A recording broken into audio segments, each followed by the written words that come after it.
Tu viens de te blesser, mais aujourd'hui on t'explique en détail comment suivre le Peace and Love. C'est l'approche la plus à jour pour la prise en charge de blessures traumatiques. Premièrement, on a le Peace, qui est l'étape à suivre tout de suite après avoir subi la blessure. On veut faire ces étapes-là le plus rapidement possible dans le but de limiter l'expansion de la blessure. Donc, premièrement, on veut aller protéger notre membre, c'est le P de Peace, notre membre blessé ou notre partie du corps blessé, simplement en arrêtant l'activité douloureuse.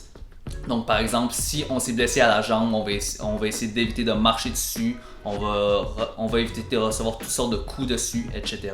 Ensuite, on a le E qui est pour élévation. En fait, on va vouloir mettre la partie du corps blessé plus haut que le cœur, surtout si c'est un membre périphérique, donc par exemple un bras, une jambe. Par exemple, lorsque notre cheville commence à enfler, le fait de mettre la cheville plus haut que le cœur pourrait faire en sorte que l'enflure va avec la gravité, va couler vers le cœur et l'enflure va ainsi être diminuée. Ensuite, le A de Peace, c'est pour anti-inflammatoire à éviter. Donc, on se rend compte de plus en plus que les anti-inflammatoires, comme les Advil, le Voltaren, peuvent ralentir la guérison.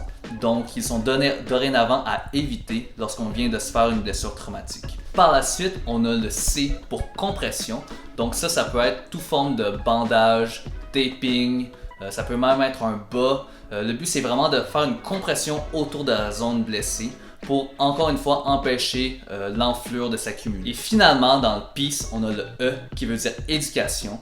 Donc, éducation sur tout ce qui entoure les bonnes pratiques concernant la prise en charge de la blessure. Donc, un peu ce que nous, on est en train de faire avec toi en ce moment. Quand la douleur commence à diminuer, l'inflammation aussi, environ 2 à 3 jours plus tard, on peut commencer à faire le love. Le L, c'est pour loading un petit mal.